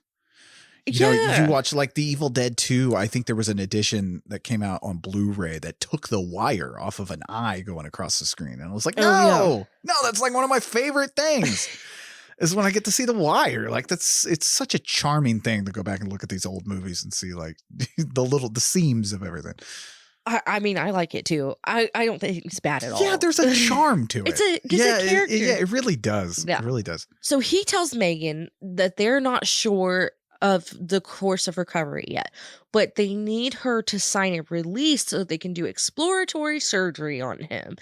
Okay, the man's dead. I think what's happening here, because later, and it doesn't quite make a lot of sense, there's a thing cut out of this movie that might make what Dr. Hill does make a lot more sense in how he has, because if you notice, he has like this control over everybody. Right. And there was a cut thing from the movie to where it explained how Dr. Hill was able to use hypnotism. To like break people's wills down and kind of get them to do what he wants. Right. Because if you notice, like, it makes the whole stealing everybody's shit make a lot more sense, you know, but not that you need it for this movie. You don't, it's not like it ruins the movie that we don't know, but it is kind of interesting when you think about how that got cut and then it kind of explains a few things. But to me, I think what they do here is they give the dean a lobotomy. I think that's what happens because later on you notice the dean's following around and doing whatever he wants. Right. Which we get a really awkward scene here in a little bit where her father is stripping her down. That's awkward. Oh, we're getting to weird town here in a minute. As if this movie wasn't weird enough. Right. So then Dan goes and meets with Megan and she is pissed and she wants to know what he did. So Dan tells her that her dad is dead, basically. Sweetie, your dad's dead. Your dad's dead. He's dead. He was gonna get killed by Chris Benoit, so we had to I've got to stop making Chris Benoit jokes. I'm gonna get letters. This is gonna be bad. Oh dear God. Anyway, so if you notice, David Gale, who plays Dr. Hill, I don't know if you noticed this, but he is wearing a wig through this entire fucking movie. And really? It is so bad. It is a bad wig. It's almost a Sonny Bono wig. It's not good. And the weirdest thing of why they did that was they had him shave his head and wear this wig because the prosthetic head, they couldn't get the hair right on it. Oh no. Later on, because there's a prosthetic head that goes along with this. And they couldn't get the hair right. So they just interchanged the wigs. Now, the funniest part of that story is Barbara Crampton said she made the point where, because like later on you see he puts this like fake mannequin head on top of his severed body, which we're getting to He's not going to have a head here in a minute. Right. We're getting to that. But like they put that mannequin head on top. Well, she had mentioned during the making, like she was like, why didn't you guys just have him put his real head on top of him? If he can attach the fake head, couldn't he attach his real head? And then like everybody was like, oh. Like, oh shit, we had this actor shave his head. We're dumb. Poor Gale, he got the short end of the stick. There's another story I'll mention coming up that's just, fuck, this guy, this poor dude. He went through it all. He did. So Dr. Hill goes to see Herbert and says that he wants his discovery. And he says that if he doesn't give it to him, then he will have him locked up for murder. I don't know if blackmailing the guy who can raise the dead is a good idea. I feel like this is not the solution. It's like blackmailing Batman. You don't want to do that. It's not a good like, let's not do this. No. So while Herbert is showing him the reagent, he takes this opportunity and hits the doctor with a shovel, and then he decapitates him with it. I love a good decapitation scene. Oh man, right. And I love that it takes like 2 or 3 like jabs before. Oh, you gotta love that. You gotta love a brutal decapitation. And what I mean by brutal is you ain't getting that head off in one lop. Right. So it's like wow, like Jesus, and it's with a shovel. Right. Yeah, I love that. I love a shovel decapitation. Something about the shovel going through someone's neck. It's good shit. And at first I was like, where did he get a shovel? And I was like, oh yeah, they're in a basement. Yeah, they're in a basement. That makes sense. I mean, that's why he chooses these basements. The tools are down there. You know, you got a shovel, maybe a machete. A machete. A machete. Maybe Danny Trejo's down there. Who knows? He's been in a lot of movies. He might be in this one in the background. Oh my God. That's my theory, that Danny Trejo's been in so many movies that he's probably in every movie. Maybe the scenes got cut. I don't think there's any machetes in this movie though. True. But Danny Trejo would have brought some like character a little bit. It would have been nice to have a Trejo appearance. What if you know what? We do get Danny Trejo in the 3rd movie of this franchise. Danny Trejo is in. Why is there more than one of these? He is in Beyond Re-Animator. That's weird. I'll tell you. I know you're like, why are there sequels? But why are there not? Because those sequels get goofy and fun, and it is a good time. Like, I would say the sequels are just as fun as this movie. Oh gosh. What if he came back as like a zombie? He'd really be fucking people up. Oh, maybe. You know, no one really like fucking people up. Danny Trejo will probably be a nice one of these things. He just seems so huggable. What? He does. Man, have you ever seen? No, he does.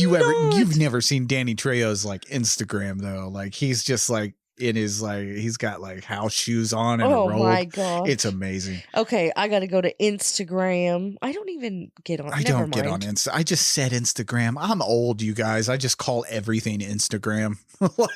Is it not? I don't know if it might be a TikTok or a Twitter. TikTok. I don't know. One of these fucking social medias. I bet he does have a TikTok though. Probably. we can go on so many tangents. So many.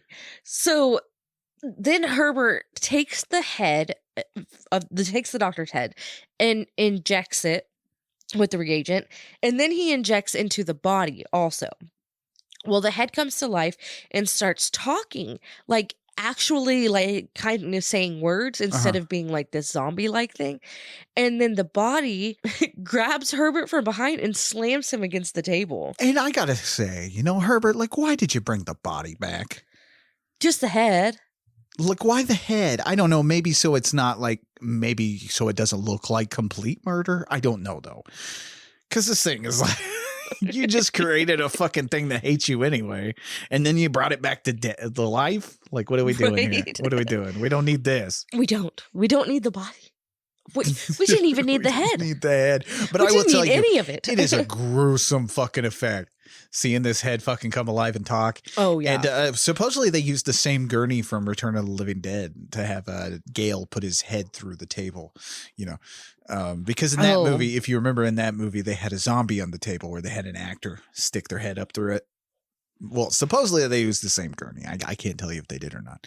But that's funny. When you said that, I was like, why does it matter what gurney? And then you said with the head sticking out. I was like, okay, which is great sense. because I mean, yeah, first of all, it doesn't make any sense of why this head could talk. I mean, the vocal cords would have been severed, but it's fun. It's creepy. I remember when I first saw this movie when I was younger, that part scared the shit out of me. Right. The severed head talking and everything and him able to lift it up. It's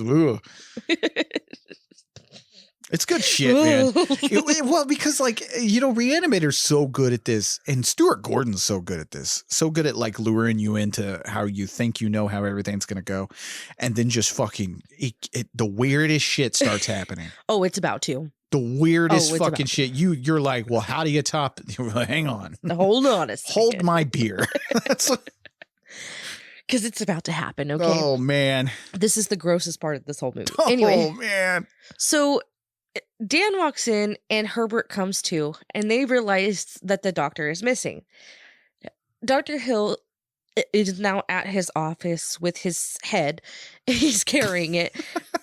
And he goes to let the dean out to talk to him or something. I don't fucking know. Then the dean goes home and attacks Dan.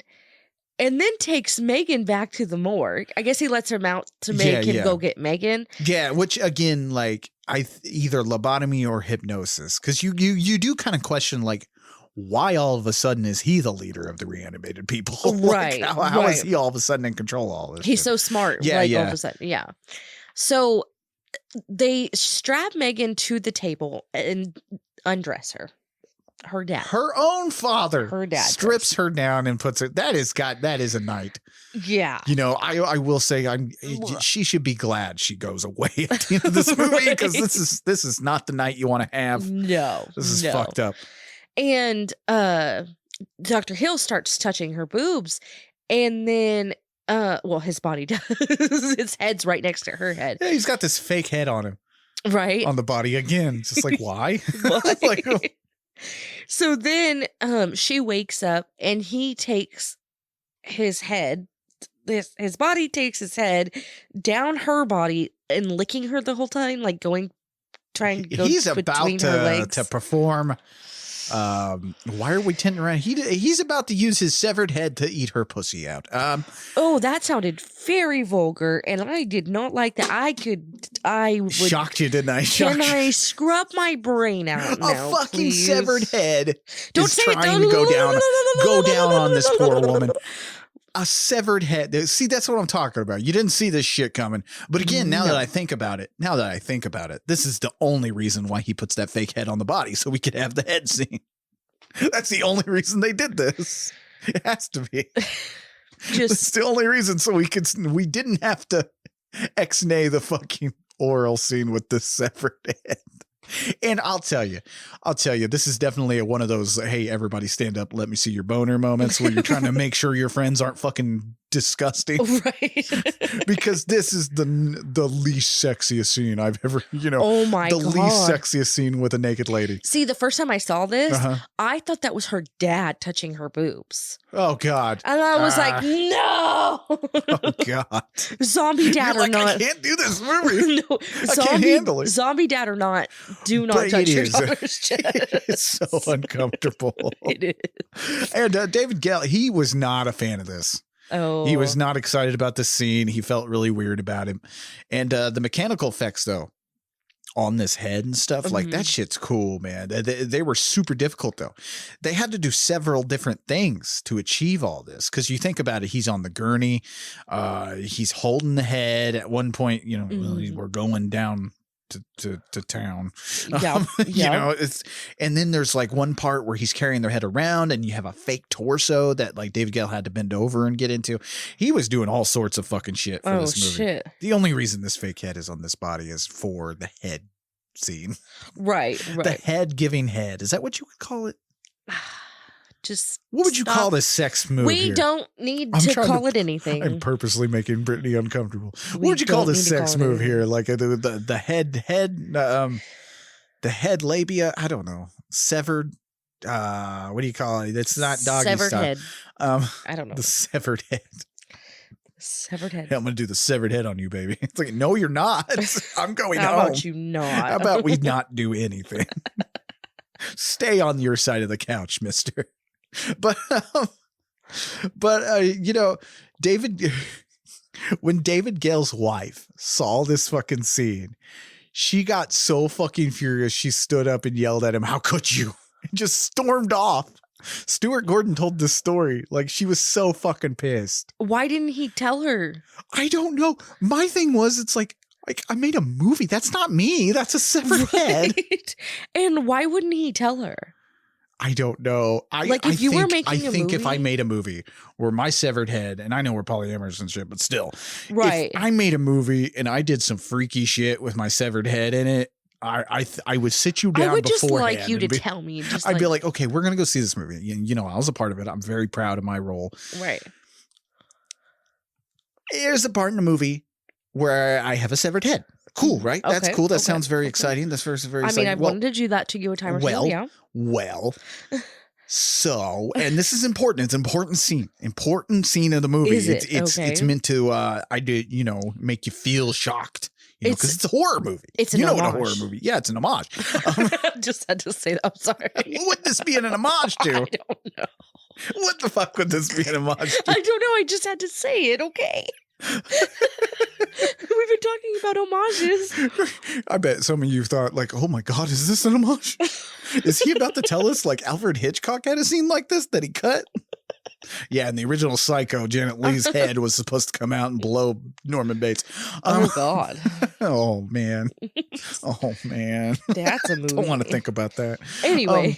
But I know I'd definitely be like, yes, my severed head is going down on a lady, or almost nearly going down, because thank God Herbert West walks in. Oh, yeah. Saves us all from that fucking horror show. This is where I'm like, you know what? Herbert West ain't that bad. Because he walks in. Oh, just perfect timing. And I do love the line where he's like,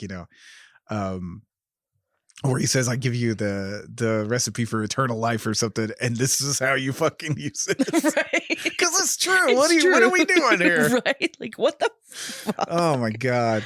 Who's going to believe a severed head? I love that. Yeah. So Herbert and Dan show up, and Herbert says that no one is going to believe a talking head. So he can't just, like, take this as his own. Yeah. This reagent. What's funny about that line where he's like, nobody's going to believe it. And I'm sure we're paraphrasing, but nobody's going to believe a talking head. The second part of that line's funnier. Oh, I should have put that in here. Because the second part is where he's like, go join a sideshow. Right. Like, and that's kind of the punchline of it. But Jeffrey Combs said that, like, it was so weird that people, well, not weird, but like he was like, oh man, I like that second part of the line. Cause like when like he would say that first part, people would bust up laughing and completely not hear that second part. So then Dr. Hill controls all of the corpses with his minds. He's got more than one. With his mind. And they attack Dan and Herbert. And this, I think this would have made it more sense if we didn't have that stuff cut where it explained how this guy dabbles in hypnotism. Right. And stuff. So, because I know a lot of people have asked the question, like, how the fuck does he just all of a sudden control all these things? Like, where did that come from? Why can the other ones not do that? Well, right. That's the reason. He's hypnotized them. He can hypnotize. So these zombies take Herbert and put him on the table, and Dr. Hill is going to burn into his brain for some reason. I don't know. I don't know, but it looks scary. Right? But before they can get that done, Megan calls out to her dad, and she asks him to stop. She's like, Dad, just look at me. Just look at me. And he does. He stops, and he looks at her. And he finally kind of comes to enough to realize it's her. Uh-huh. And he starts to stop all the zombies from attacking her and attacking her friends. Which we're not really doing this scene much justice. No, because we're having a full-on monster mash here. Yes, there's so much. A fucking monster mash. So much going on in this scene. There's all fucking hell breaks loose here at the end, and I love it, man. I love this. And like in the middle of all of this, one of the zombies knocks over this liquid, and it makes smoke in this room, and like. So they're wading through this fucking smoke to try to save themselves. I don't know. There's a lot going on in this fucking scene. The Dean, he grabs Hill's head and he just starts fucking squeezing it to death, even though it's already dead. Anyway. You're like, can you die? What is the word here? That just made me think of a commercial. Oh my God. Do you remember that commercial with the zombie? And he's like, you're boring me to death and I'm already dead. I don't even know what that commercial is. I know what you're talking about. Yeah. Was that a Geico commercial? It might have been, yeah. Anyway, so then Herbert is able to inject an overdose into Hill's body, and his insides like explode and attach to Herbert, and this is where we get that fucking tentacle. Yeah. I think it's technically his colon or something, but it's a tentacle, man. Right. It's an H.P. Lovecraft tentacle is what we're dealing with. Yes. So then Dan and Megan are able to make it out before. Oh, they were able to make it out, but before they go, they grab Herbert's notes because he's like, "Take the papers" or whatever he says. Save my research, right? So they grab his bag with all of his notes and research and stuff. So while they're escaping, they go to get on the elevator, and one of the zombies chases after them and starts to choke Megan, and he chokes her to death. Dan takes her down to the ER because they're in the hospital. He takes her to the ER to try to revive her, but he can't do it. So there's only one answer for this, right? And he takes the reagent out of the bag and he injects her with it. The screen goes black except for the reagent. Yeah. And then all we hear is screaming. And I do love that fade out on that reagent and stuff where it's glowing. That's a cool little fucking fade out. It's a good way to end your movie. And I that's why I said Dan's also on that gray period. A lot of yes, he is kind of a follower, but a lot of the things is his choice. But you do not see Megan gonna get strangled out in this movie. Like you don't see her death coming, and I always forget about it. Really? I always forget that Barbara Crampton dies at the end of this movie. Like it always shocks me because you're like, wait, oh, okay. And then of course, we set up the sequel, which again, like I said, it's hard to say like when there's two sequels that like they live up to the first one, but these live up. They're good. Oh yeah. They're good movies. But now the first cut of this movie was around 2.5 hours long. Oh, wow. And I'm not sure if that would have been good or bad, but I wouldn't mind sitting through it. I mean, Lee's getting old, and in his old age, he likes sitting around watching a long, boring ass movie. It's true. It's one of my favorite pastimes. Oh, yeah. Some of y'all might be going to the club and stuff. Nope. Lee's sitting there watching 4-hour movies. 4 hours. 4-hour movies. God, I might take a break to fill up some popcorn or something and eat some other food that I don't need. But anyway. Fun fact. Now, when this was released on home video, 2 versions were floating around. An unrated cut for video stores that weren't censoring shit. Looking at you, Blockbuster, with your censored fucking movies.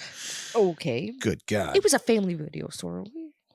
I don't appreciate fucking video stores censoring my movies. Because here's the fucking disservice Blockbuster did to a generation of people. We grew up not seeing the real versions of these movies.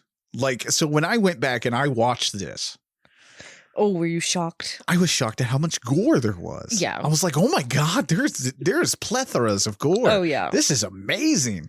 It does make you appreciate the movie even more, But anyway, there was also an R-rated cut, which is what a lot of us saw if you went to Blockbuster or some other video store that didn't carry unrated movies, because they considered unrated movies just the same as X-rated.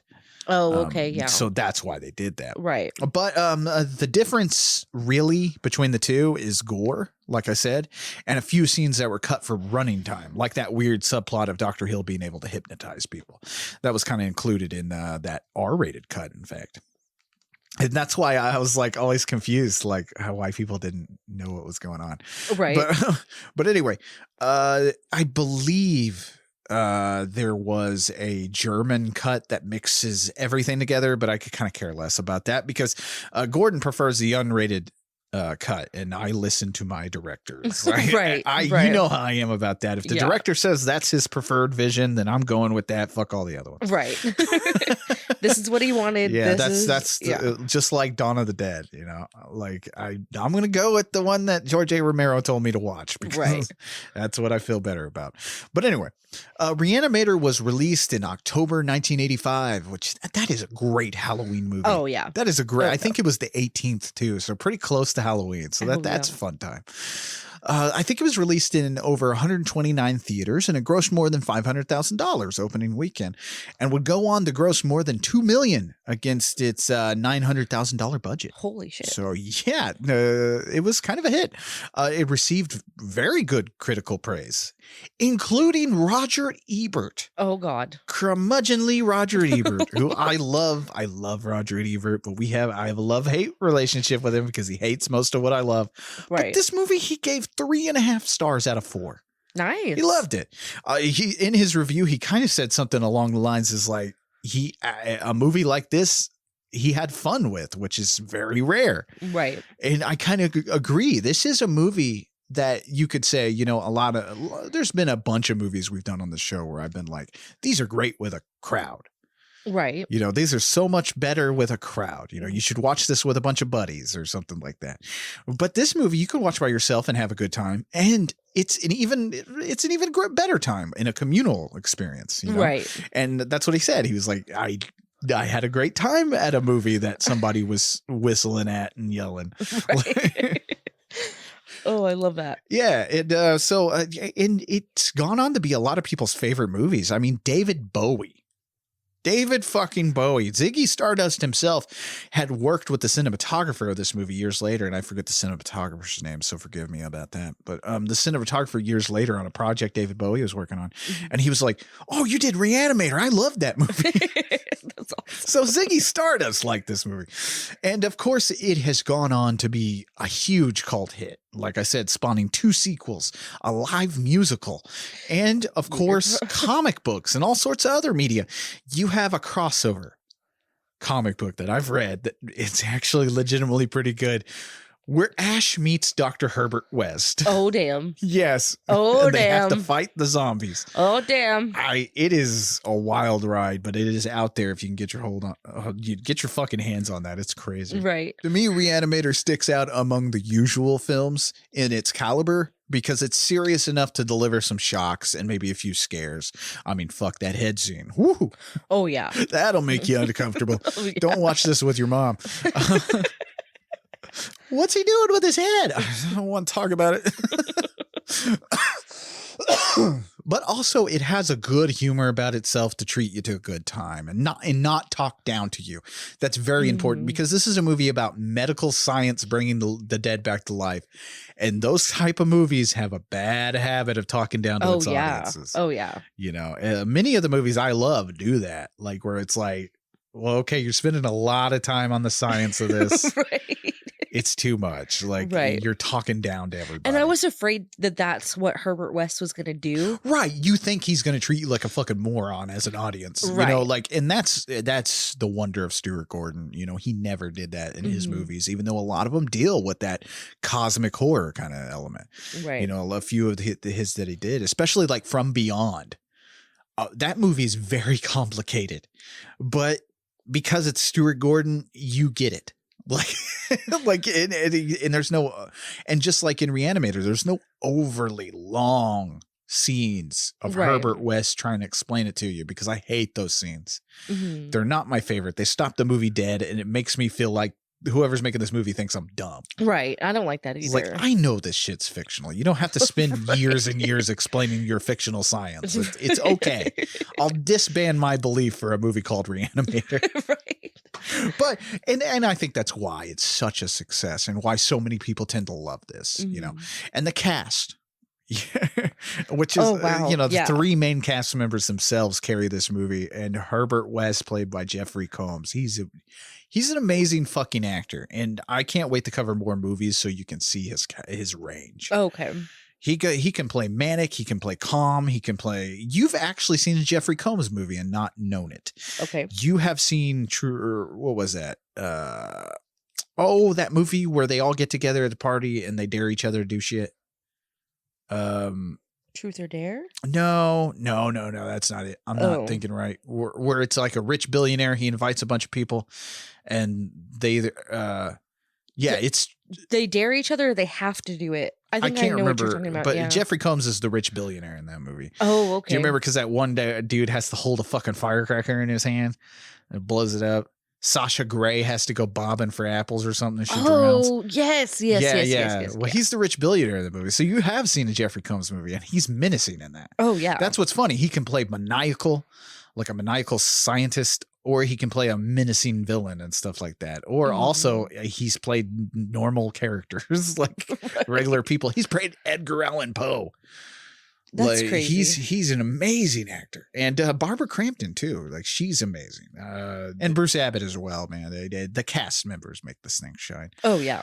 The acting's amazing. And David Gale can't deliver it. I mean, the guy probably lost his wife for this fucking movie. Right. But anyway, I could spend an entire episode's length just fucking gushing about this movie. But enough about me. Let me dry myself off with a towel and turn it over to you. What did you think about 1985's Re-Animator? Okay, let's say it. I love it. And I had to have loved it, okay? Because I sat through most of it the first time I watched it. I gotta say, I don't watch a lot of the Joe Bob movies. Right.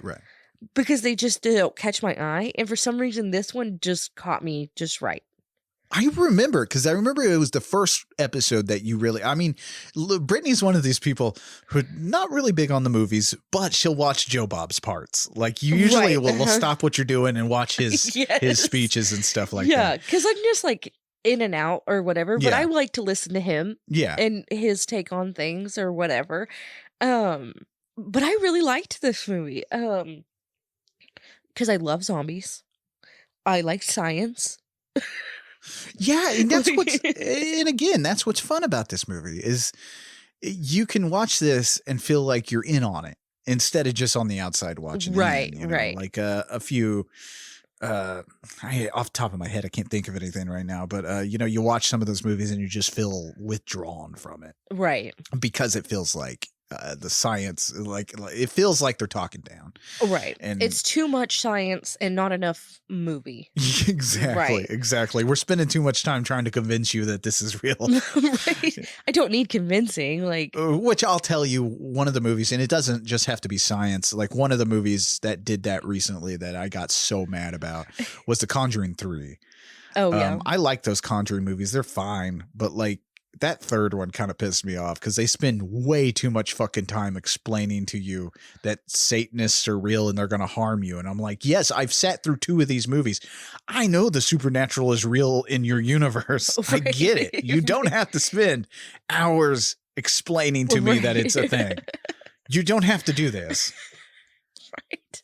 It's okay. I believe you. Really, and that kind of shit pisses me off. Mm-hmm. Whereas Re-Animator does not spend that time fucking trying to convince you. No. Like we don't know what's in the reagent or anything like that, and I don't care.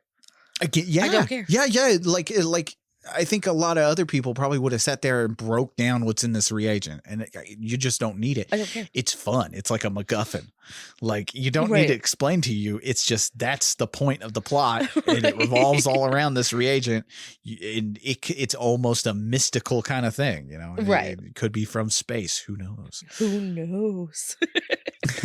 Now, if Herbert West went to space to get this, I want to see that movie. Oh, you could do another sequel where Herbert West goes to space. That'd be fun. Right. Re-Animator in space. That'd be all right. Okay. They were talking about a 4th movie, I think, where he'd be working for the White House, like keeping the president alive with the reagent.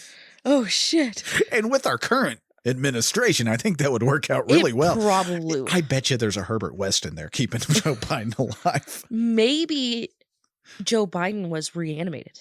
Maybe because the man's the crypt keeper. You guys, he's dying in front of us. I'm so tired of all these old ass politicians. But that's for shooting the shit. That's where we complain about politics, right?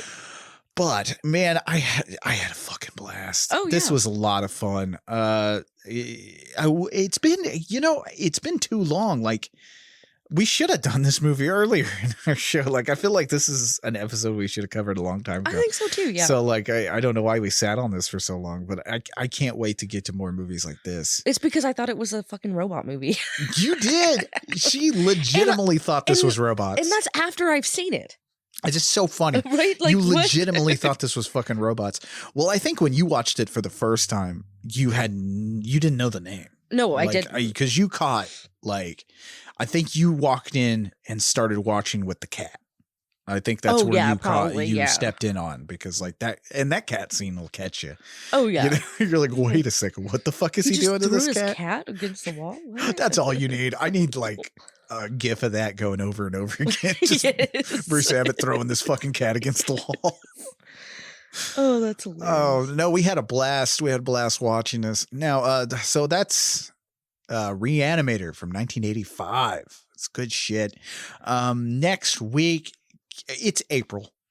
It's April, and you guys, if you're longtime listeners, and this is for you first-time listeners, you fucking Trauma Month is upon us. We're heading into April, and we're doing.